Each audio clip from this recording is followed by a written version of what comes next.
e às vezes parecia ter depressão. E eles informaram que já era um relacionamento bem conturbado e que ele já tinha dado sinais claros de que ele é desequilibrado, né? Ele tem um comportamento desequilibrado. Conhecidos de Francisco disseram que ele já tinha tentado tirar a própria vida e que chegou a ser internado depois de beber veneno. Já tomou chumbinho, já fez lavagem estomacal por conta disso. Essas informações que a gente tem a priori, mas as investigações continuam. E agora, atenção, tá quieto, tá calado? Mesmo você não me dá a chance. Eu tô levando lá pro Supremo, né? Douglas, Marcelo Silva, sobre suas férias.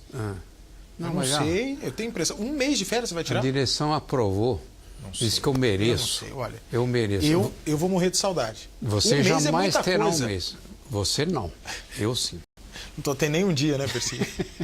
Ei, vou sentir sua falta, viu? Vou sentir. O que vamos pôr no lugar do Percival, hein?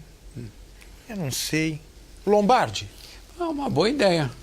Você acha bom? Claro. Seria perfeito. Já tem bigode? Já tem bigode. As pessoas vão se lembrar de mim. Meu querido amigo, saudade do meu querido amigo Lombardi. Mistério: homens armados invadem festa e disparam contra convidados. Uma advogada morreu e outras 6 pessoas ficaram feridas. Veja. Jussiane Araldi, de 34 anos, foi morta no bairro Jardim Carvalho, zona leste de Porto Alegre. O crime aconteceu numa festa particular. Jussiane estava na casa de um amigo onde acontecia uma festa de aniversário.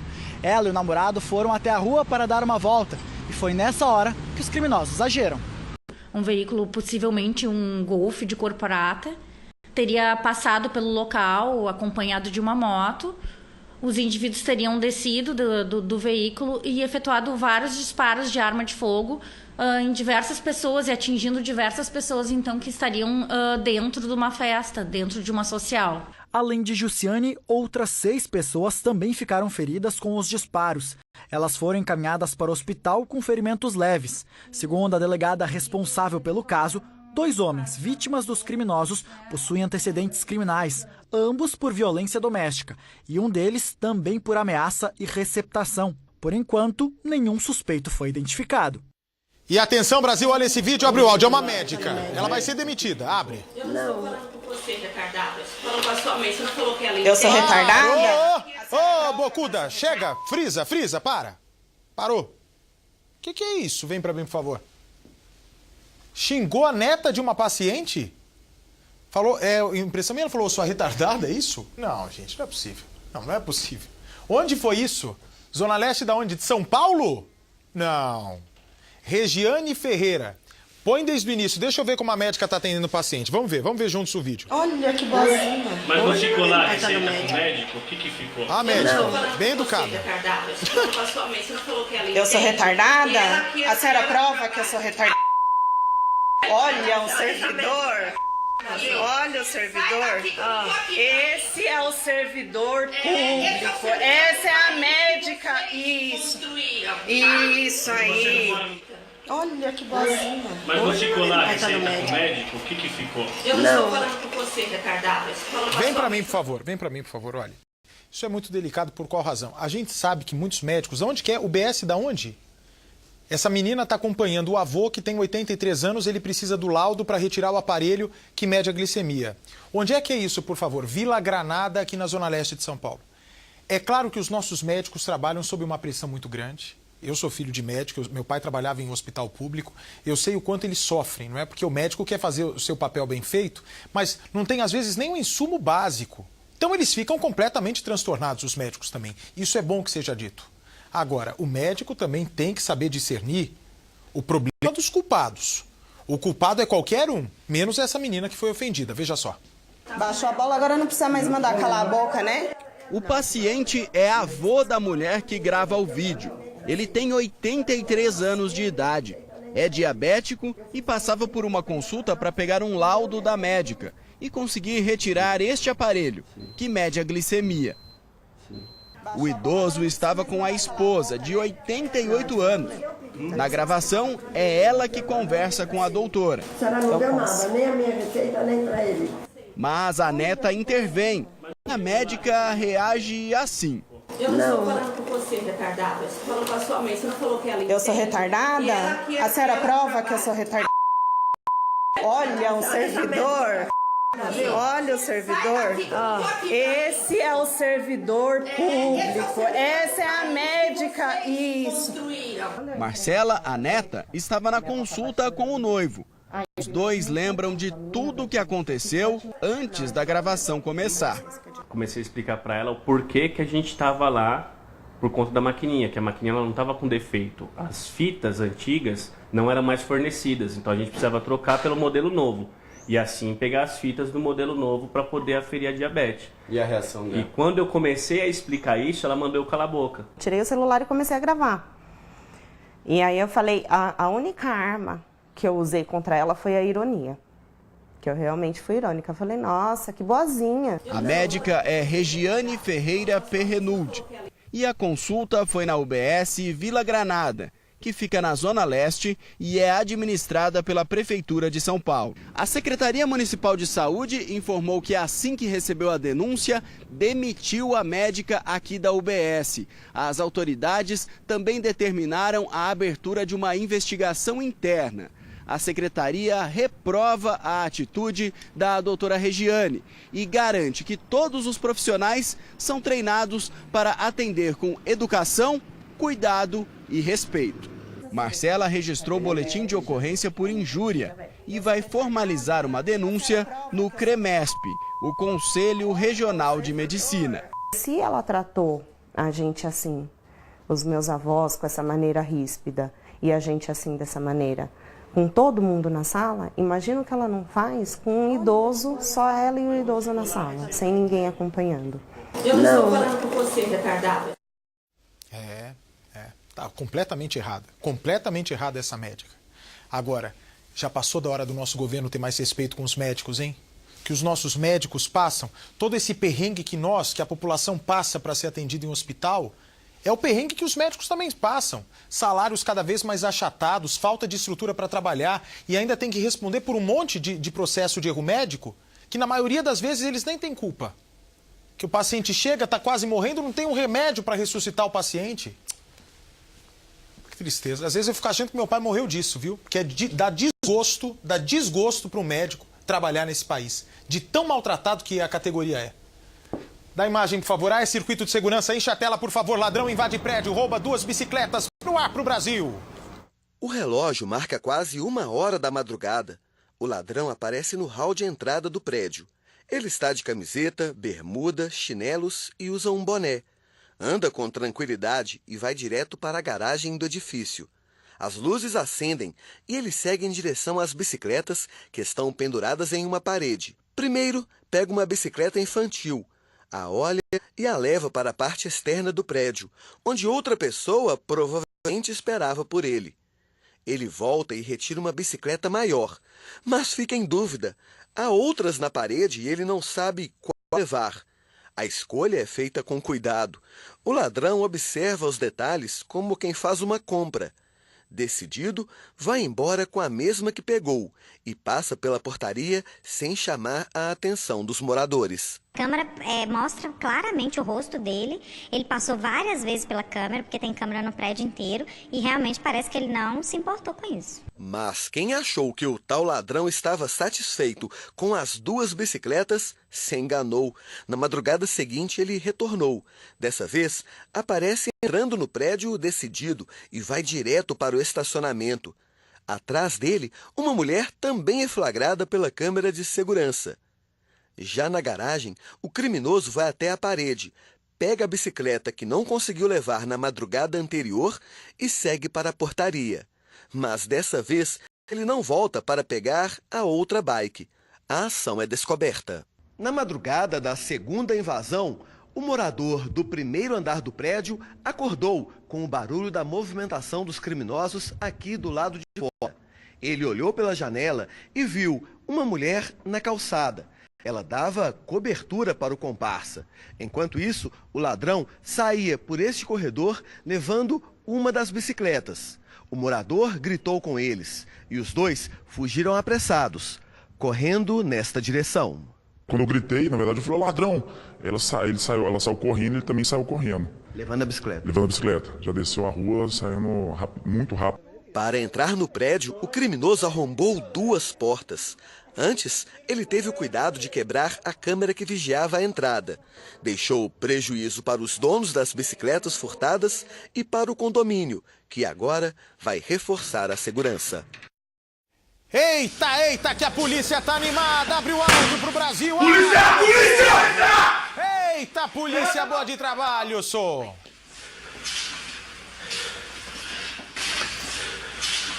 6 bandidos de uma quadrilha que praticava roubos em hotéis e motéis vão sendo presos. E será que é do delegado Batalha lá de Joinville essa operação, Maria?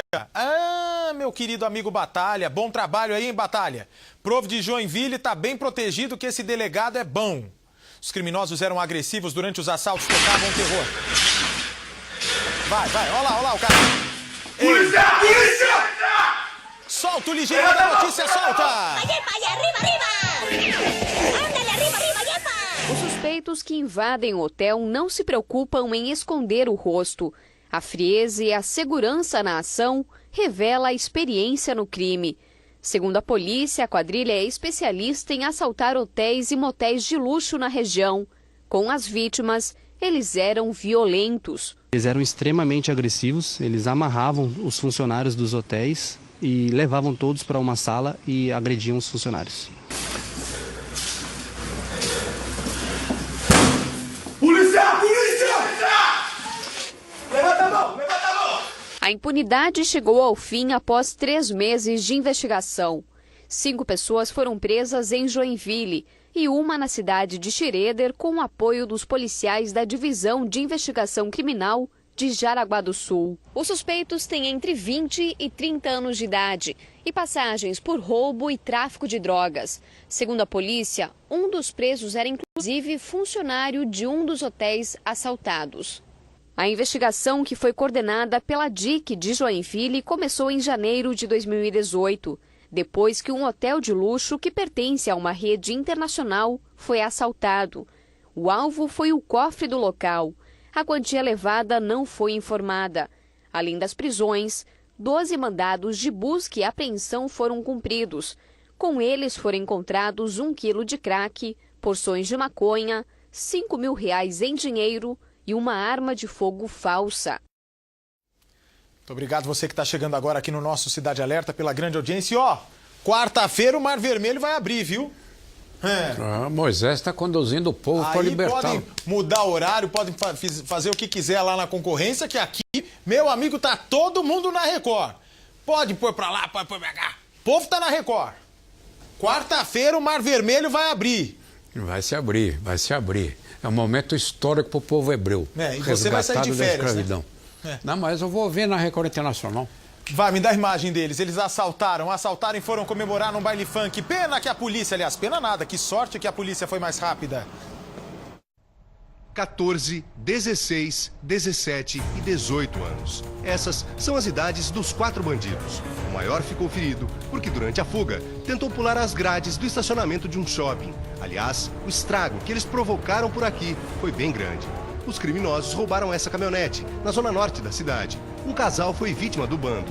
A mulher conta que eles precisaram parar para arrumar a carga na carroceria. Nesse momento, foram abordados. Ele sentiu que a geladeira estava um pouco solta. Aí ele desceu do carro para acertar, né, para prender direito. Eu desci. Veio 2 indivíduos. Um já entrou para a porta do passageiro, por trás do carro, eu não consegui visualizar ele. O outro eu vi bem porque ele já veio com a arma na mão, né? Apontando, ameaçando, né? E pedindo a chave do carro, pedindo dinheiro. Objetos pessoais e dinheiro do casal também foram levados. Sem combustível, os bandidos abasteceram a caminhonete e seguiram para um baile funk na região sudeste de Bauru. A polícia foi avisada do assalto e os ladrões foram encontrados 7 horas depois. Só que ao invés de se entregar, eles optaram pela fuga.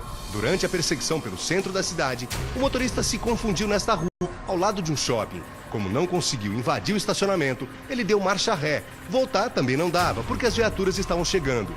Foi quando os criminosos usaram a caminhonete para destruir esse portão. A fuga estava terminando. Depois que a caminhonete arrebentou o portão, os bandidos entraram aqui nessa área, que também pertence ao shopping, E aqui nesse lugar eles ficaram encurralados. Sem saída, o que eles resolveram fazer? Acelerar. As marcas ali, ó, dos pneus. Primeiro, eles jogaram a caminhonete para cima dessas vigas aqui de concreto. E aí, eles bateram e danificaram essa tela com a concertina em cima. E aqui, depois dela, tem um desnível do terreno. E por muito pouco aqui nesse ponto a caminhonete não capotou. Eles só pararam quando o veículo atingiu e destruiu aquele poste. A essa altura, a polícia já estava se aproximando. Então eles tomaram uma outra atitude. Vamos continuar fugindo a pé. Desceram da caminhonete, passaram aqui pelo estacionamento e foram pulando cercas e muros na tentativa de chegar numa rua que fica ali atrás, é paralela a essa onde nós estamos. O que eles não imaginavam é que ali atrás fica o prédio do CPI 4, Comando de Policiamento do Interior. Foi o fim da linha. E na hora da batida, eles largaram o veículo aí no interior do shopping, pularam a cerca e próximo ao batalhão nosso CPI 4, conseguimos abordar os 4 indivíduos aí. Eles correram em direção ao batalhão? Sim, em direção ao batalhão. Essas imagens mostram a caminhonete dentro do estacionamento. A parte dianteira ficou destruída. 2 pistolas que estavam com os bandidos foram deixadas dentro dela. Quando o dia amanheceu, um guincho teve que ser usado para remover o veículo. O shopping ainda não calculou os prejuízos. Os donos também não. A caminhonete não tem seguro. Não tem mais segurança em lugar nenhum. Triste. E o mais triste, assim, de ver que a condição que a gente encontrou a caminhonete, né? Na mesma noite, um outro assalto à mão armada deu trabalho para a polícia. Com medo, a motorista prefere não ser identificada. Essa é a foto do carro roubado menos de meia hora depois do crime. Ele está no quintal de uma casa. O motorista que capotou o veículo é o mesmo homem que rendeu a vítima. Foram 8 quilômetros de perseguição. A polícia conseguiu localizar o veículo não mais do que 10 minutos depois do assalto. Ali começou uma complicada perseguição, primeiro pelas ruas da Zona Sul, depois por um trecho do centro e em seguida por várias ruas da Zona Norte da cidade. Quando o motorista do carro roubado estava passando por essa marginal, que fica ao lado da rodovia Comandante João Ribeiro de Barros, ele já vinha passando por aqui seguido por várias viaturas. Outras já vinham no sentido contrário e um cerco estava prestes a acontecer. Ele estava em altíssima velocidade, não conseguiu fazer a curva e quando ele tentou virar, ele não conseguiu. E o que ele fez? Ele entrou direto, invadiu essa casa. Primeiro ele passou aqui pela calçada, marcas aqui nas rodas dos pneus. E aí ele bateu aqui nesse muro, que ficou danificado. O poste e a caixa de energia também. E exatamente aqui o carro capotou. Ele ficou parado exatamente aqui, com as rodas para cima. Danificou a janela, a parede. E segundo a polícia, nesse momento, aconteceu a troca de tiros. Os 2 criminosos que estavam dentro do veículo, eles desceram e teriam primeiro atirado na direção dos policiais. Aconteceu o revide e um deles, que tentou se abrigar entre o carro e a parede, esse homem foi baleado primeiro, ele estava aqui, ele não resistiu e morreu aqui mesmo no local. O criminoso, baleado e morto, ainda não foi identificado porque não tinha documentos. O revólver que ele usou para render a vítima e atirar nos PMs foi apreendido. Os moradores ainda não sabem quanto vão ter que gastar para arrumar o que foi destruído. Para a PM, 2 ocorrências muito parecidas, com desfechos diferentes. A gente não pode dizer que uma vida que se vai, né? Que a gente fica contente em se tratando da morte. Mas a ação foi legal, tanto é que nós tivemos outra prisão de indivíduos que também efetuaram furto de veículo e foram recuperados o veículo, né? E todos foram presos ilesos. Está preso o motorista que atropelou e matou uma bebê de 7 meses na zona leste de São Paulo. Yasmin estava no colo da mãe, Maria Aparecida, de 40 anos, e mais os netos de Maria, uma menina de 5 anos e um menino de 3 anos. Acompanhe comigo os detalhes da prisão aqui em São Paulo. Veja. Para-brisa estilhaçado, lataria e para-choque danificados. Um carro com a frente destruída. E uma família despedaçada por causa de um motorista inconsequente. Luciano José dos Santos, de 38 anos, era quem dirigia o carro. Ele trabalha com confecção de roupas e acessórios na região do Brás, área central da capital paulista. Na noite de domingo, Luciano foi a um bar com amigos e bebeu algumas cervejas e também algumas caipirinhas. Ele estava sem condições de dirigir, mesmo assim, assumiu o volante do carro e seguiu para casa.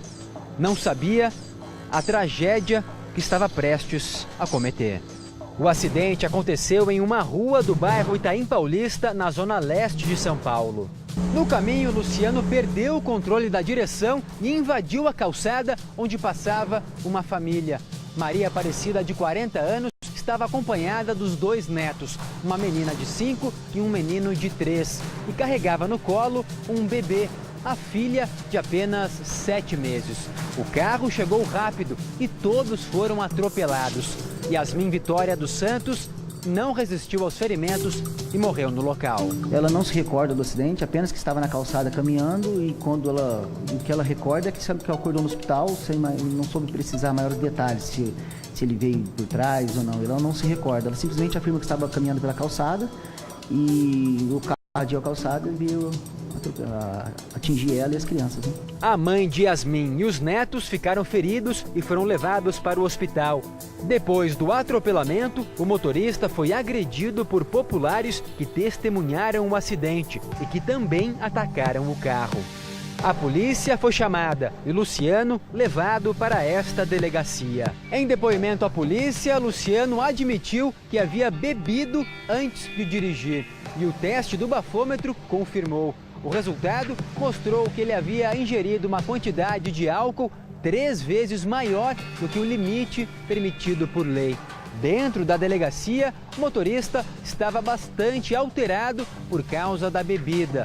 Disse aos policiais que não lembrava do que havia acontecido, muito menos que havia atropelado uma família. Não entrou em detalhes, ele apenas confirmou que havia feito uso de bebida alcoólica e que estava se dirigindo para casa, né? Estava indo para casa. E não se recorda do momento do acidente, apenas alguns lances que ele afirmou se lembrar que havia sido agredido e ficou atordoado. E somente só confirmou que havia feito uso de bebida alcoólica. Os detalhes ele não soube precisar dos fatos. O motorista já tinha antecedentes criminais por dirigir embriagado. Ele foi preso novamente e dessa vez vai pagar caro pela imprudência ao volante, que tirou a vida de uma criança de apenas 7 meses. O crime não é afiançado, é um homicídio doloso, né? Quando há intenção de praticar, por dolo eventual, né? Por ele ter assumido o risco de produzir o resultado como de fato produziu. E em decorrência disso ele foi autuado por homicídio doloso e lesão corporal gravíssima. Quarta-feira, o mar vai se abrir em Os 10 Mandamentos, que começa agora, e na sequência tem Apocalipse com ataque em Nova York e o bombardeio em Roma. Tá imperdível. Continue na Record até amanhã às 15 para 5 da tarde. Boa noite. Boa noite. Tchau, minha gente. Até lá.